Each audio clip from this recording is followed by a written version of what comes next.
ഇന്ന് നമ്മൾ ഉണ്ടാക്കുന്നത് സിമ്പിളായിട്ടുള്ള ഒരു ചമ്മന്തിയാണ്. വെറും 3 ഇൻഗ്രീഡിയൻസ് മാത്രം മതി ഇതിന്. 2 മിനിറ്റ് കൊണ്ട് തന്നെ പെട്ടെന്ന് ഉണ്ടാക്കിയെടുക്കാം. നമ്മുടെ വീട്ടിൽ മിക്കപ്പോഴുള്ള ഇൻഗ്രീഡിയൻസ് വെച്ചിട്ട് തന്നെ ഉണ്ടാക്കിയെടുക്കാം.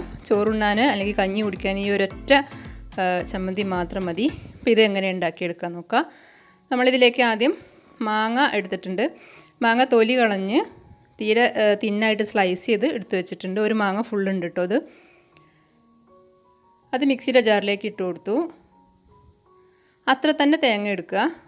എത്ര മാങ്ങ ചെത്തിയത് എത്ര ഉണ്ടെന്ന് വെച്ചാൽ ഏകദേശം അതേ അളവിൽ തേങ്ങ ചെരുവിയത് ഇട്ട് കൊടുത്തു.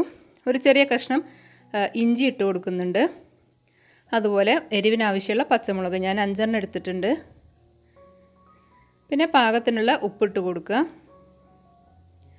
ഇനി മിക്സിയിൽ നന്നായിട്ട് നല്ല പേസ്റ്റായിട്ട് അരയരുത്, ഒന്ന് തരിതരിപ്പായിട്ട് അരിയുക. ചെറിയ കഷ്ണങ്ങളൊക്കെ ചിലപ്പോൾ മാങ്ങ കഷ്ണങ്ങൾ അരയാതെ കിടക്കും, അത് പ്രശ്നമാക്കണ്ട, അങ്ങനെ കിടന്നോട്ടെ. ഇനി ഇതൊന്ന് വറവിട്ടെടുക്കുകയാണ്.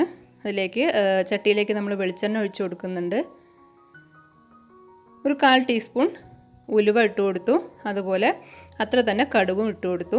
ഉലുവ ഇഷ്ടമില്ലാത്തവർക്ക് സ്കിപ്പ് ചെയ്യാം, പക്ഷേ ഉലുവ ഉണ്ടെങ്കിലേ ടേസ്റ്റ് ഉണ്ടാവുള്ളൂ. എന്നിട്ട് വറ്റൽമുളക്, കറിവേപ്പിൻ്റെ ഇല ഉള്ളവർക്ക് കറിവേപ്പിൻ്റെ ഇല ഇട്ട് കൊടുക്കാം. എന്നിട്ട് അത് ഈ ചമ്മന്തിയിലേക്ക് ഒഴിച്ചു കൊടുക്കുക.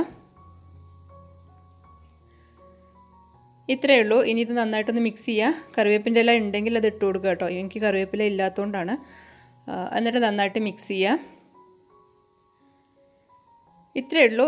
മാങ്ങ നമ്മുടെ വീട്ടിൽ തന്നെ ഉള്ളതാണെങ്കിൽ പെട്ടെന്ന് തന്നെ ഉണ്ടാക്കിയെടുക്കാവുന്ന ഒരു അടിപൊളി ചമ്മന്തിയാണ്. സിമ്പിളാണ്, അതുപോലെ നല്ല ടേസ്റ്റുമാണ്. മാത്രം ചോറിൻ്റെ കൂടെ കഞ്ഞിയുടെ കൂടെ മാത്രമല്ല, കപ്പ അങ്ങനെ എല്ലാത്തിൻ്റെയും കൂടെ നല്ല ഒരു അടിപൊളി റെസിപ്പിയാണ്. അപ്പോൾ എല്ലാവരും തന്നെ ട്രൈ ചെയ്ത് നോക്കുക. വീഡിയോ ഇഷ്ടമായി കഴിഞ്ഞാൽ ചാനലൊന്ന് സബ്സ്ക്രൈബ് ചെയ്യുക, ലൈക്ക് ചെയ്യുക, കമൻറ്റ് ചെയ്യുക. വീണ്ടും നല്ല അടിപൊളി വീഡിയോ ആയിട്ട് ഞാൻ വരും. താങ്ക്